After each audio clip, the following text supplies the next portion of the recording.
cliff jumping, broken legs, motorcycling, motorcycle accidents, jungle treks, malaria, exotic food, really exotic diarrhea.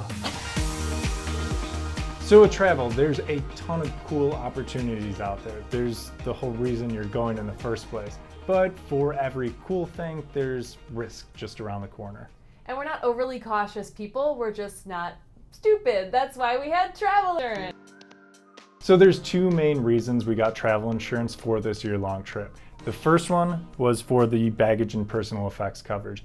And basically what that is $3,000 of coverage per person on the goods that you're bringing with you. The way you would make a claim if something gets lost or stolen is to turn over receipts that you actually owned it in the first place, and depending on the circumstance, probably a police report.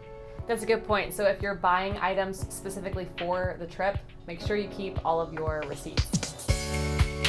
Just sickness and accidents can happen, and how that works is if something did happen, you would just go and get the treatment or medical attention that you need, and then you submit the claims for that and you're reimbursed for the expenses for any non-pre-existing medical conditions, and there's fine lines and stuff. So in addition to those primary reasons for us getting health insurance, there is a laundry list of ancillary reasons why you would want to get it and different coverages on our policy. For example, things like baggage delay, collision damage waiver, extreme sports, and emergency evacuation and repatriation. And then finally, things that you probably wouldn't even think of: trip cancellation insurance, trip interruption, trip delay, accidental death and dismemberment. The list goes on, and there's a lot of details around whatever plan you might be shopping for. So let's actually talk about some of those different plans, and I'm sure they change all the time, and so you'll have to check the website for details, but I want to talk specifically about the extreme sports, just because I think that a lot of our viewers and a lot of just younger people are out there doing activities while they're traveling, and I think the most surprising thing for us was what actually qualifies as an extreme sport. Yeah, for our policy, this is specific. It's things like ballooning, caving, cliff jumping, hang gliding, scuba diving to 50 meters, and skydiving. So you could do all that stuff in just one day in Queenstown, New Zealand. Pretty much all that stuff. But then think about something like cliff jumping. You're doing that pretty much anywhere you go.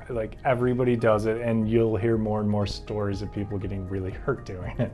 Right, and this doesn't have to be an extreme thing like the Red Bull guys jumping off of a massive cliff. This might just be you got hurt jumping off into a small lake in a very tame environment, but to an insurance company, it is considered an extreme sport on the claim. So just think about what you're planning on doing, and really any outdoor activity I feel like could be considered some type of extreme sport in an insurance point of view. It could be a very expensive cliff jump for you.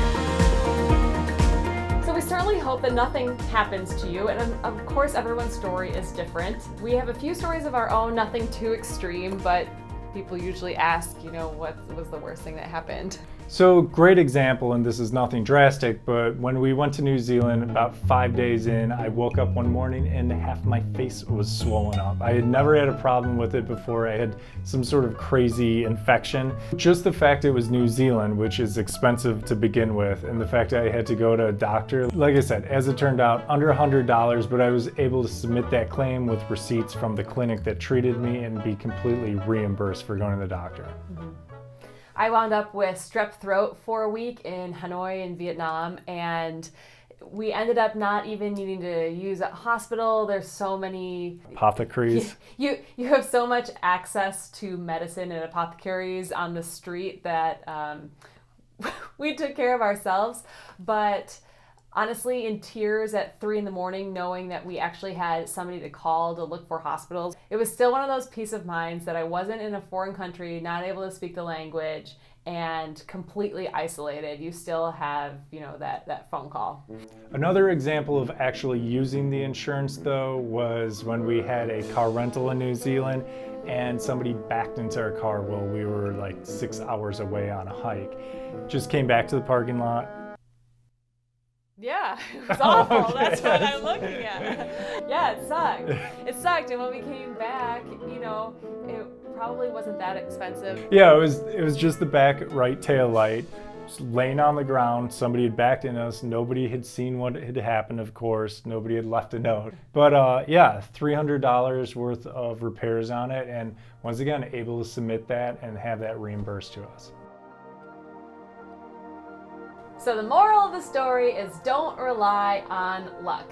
Get travel insurance, include it in your budget, and when we were shopping around for plans, we chose World Nomads just because it had the least expensive price tag. And I recommend, we always get so many budgeting questions. Yes, it has a high price tag in a line item, but if you break it down by day of how many days you're planning on traveling for, it was only $7.33 a day for the two of us. So for around $3 to $4, that's a bargain. You should be covered, and that is worth it every single day to have the peace of mind and have your butt covered. I have a full, mind-numbing, really boring write-up on insurance on the website that would probably answer every question you could possibly have about it and our experiences. This was only the top layer of our experience with insurance. And if you want to go see us doing all of these dangerous activities, make sure you check out Tripped, our travel blog. It'll be on a link. You can see it. Probably over my face. What if we just shout diseases at the camera? Like, malaria, dengue. If you think something bad can't happen to you while you're traveling, tell that to the guy who got his hand pretty much bitten off by a shark while we were in Bali. What about our other friend in Bali that had dengue fever and something else, a fever, 2 fevers at once in a Balinese hospital? He had it all. Hey, Matt.